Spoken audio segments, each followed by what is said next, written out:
Right now, we have been looking at the state of grassroots 11-a-side football this morning, so let's head out again now, and this time to Bury St Edmunds, where we can hear about a scheme piloted by the FA that's trying to improve adult male numbers in grassroots football. As you can see, Stuart Gerald is there for us live right now and can tell us more. Stuart. I can tell you it's cold, it's wet, it's miserable, but at least we do have a game here because most of the other matches in Bury St Edmunds have been called off because of waterlogged pitches. With me now is the Suffolk FA project manager, Gary Pignoon. Gary, what exactly is your role in trying to develop the 11-a-side game? My role is adult project male 11v11 officer, and I'm working for the FA since October of this year. Why have numbers declined so much with people playing this game? Numbers have declined in the last 4 seasons by about 60 teams, which roughly equates to about 660 people. Lots of pressure in regards to pressure. People have got precious weekends and social work commitments nowadays. We've got a chap here today who's done half a day's work before a 10:30 kick-off. So there's a lot of pressure on people nowadays and they have to prioritise.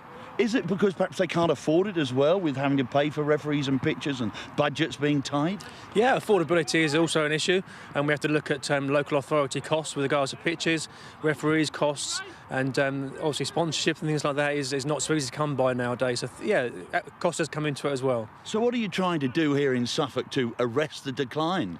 One of the things that I've done is a new Monday night football league, which starts a week on Monday, and the 3rd of February is over in Ipswich. It's a twice weekly game, and you play every other week. There's 12 teams involved, and you play 50-minute games, rolling subs. And people really like the flexibility of that, the commitment. You can come and go every other week, and that's one of the things. I'm also working with all the leagues and all the teams to try and look at the rules, the admin, and try and make things a lot easier for people. And how much interest have you had in this new Monday night league? Yeah, I've successfully got 12 new teams. That's a really good start to that, and people are really excited about the start of that league. So it's good, and there's lots of businesses involved, and universities, and a wide range of people. So it's a really good start to that. What about trying to catch them young and get young people interested so they will progress from 9-a-side to the 11-a-side game? Yeah, absolutely. I'm trying to work with the youth leagues as well to make more of a transition for the youth through to the adults. So there's a smoother transition for them, and they can work and get involved in the adult game. I don't suppose you can do much about people who don't want to get up on a Sunday morning like us to play. No, we can't, but we'll try and make it as attractive as we can for people, yes. All right, thanks very much, Gary. While the game's going on here, we're now going to go off and try and get warm and have a cup of tea somewhere. Well earned, Stuart. Many thanks. Well, all day we've been looking at the state of grassroots football across the country. In Liverpool, junior teams boycotted their Sunday league games in protest over the quality of facilities on offer to them. And the number of adults playing 11-a-side has dropped. A wet, windy Sunday morning on Hackney Marshes. It's about as grassroots as you can get. It takes time, money and a love of the game to turn out every week. Worryingly, it seems fewer people are willing to make the commitment. We're finding teams have got financial difficulties and are falling by the wayside. There's a lot of social changes going on that's affecting the game, affecting us particularly. Notable pub teams are closing, working men's clubs. There's a lot of factors that have caused grassroots football a lot of problems over recent years. It's a story that's reflected across the country. Currently, there are a little over 28,300 adult men's 11-a-side teams registered with the FA. That's over 3.5% down on last season. And there's also been a drop in the number of adult small-sided games too. So, what to do about it? Here in Suffolk, they've lost a total of 58 registered 11-a-side teams in the last 3 years. But the County FA are taking steps to halt the decline. One of the things that I've done is a new Monday night football league, which starts a week on Monday, and the 3rd of February is over in Ipswich. It's a twice weekly game, and you play every other week. There's 12 teams involved, and you play 50-minute games, rolling subs.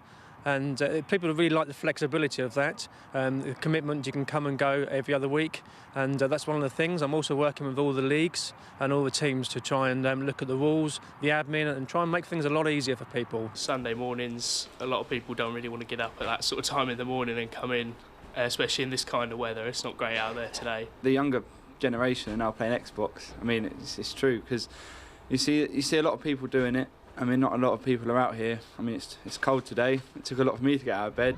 Willing participants isn't a problem at Walton FC in Liverpool. This one club fields 62 teams. Their issue, facilities. Not even the clubhouse provides protection from the elements. Improvements needed, but in tough economic times, the money just isn't there. We've got to sort this out quickly, because what's happening in the background as well, councils are ready to put pitch fees up, which is going to kill grassroots football. The money is up there at the top. It has to be filtered through. We've got to get the FA, we've got to get the Premier League, we've got to get councils, and we've got to get governments, because I'm telling you now, within 5 and 10 years, we're not going to see any football. With that in mind, the Premier League, the FA and the government have in fact committed £102 million to grassroots football over the next 3 years. Back in Hackney, at a more local level, the council are doing what they can to ensure the game remains accessible. We've set up our own youth football league, and that has subsidised rates. We're also charging less for smaller sided games, so obviously young kids, it's often better to play 5, 7 or 9 aside, and we're making sure that those rates are affordable. And we're also trying to bring in money from outside, because at a time when councils are struggling for money, it's important to try and bring in sponsorship if we can. Rising costs, time constraints and maintaining facilities, just some of the concerns, but the determination remains to ensure grassroots football keeps its head above water. Roger Clark, Sky Sports.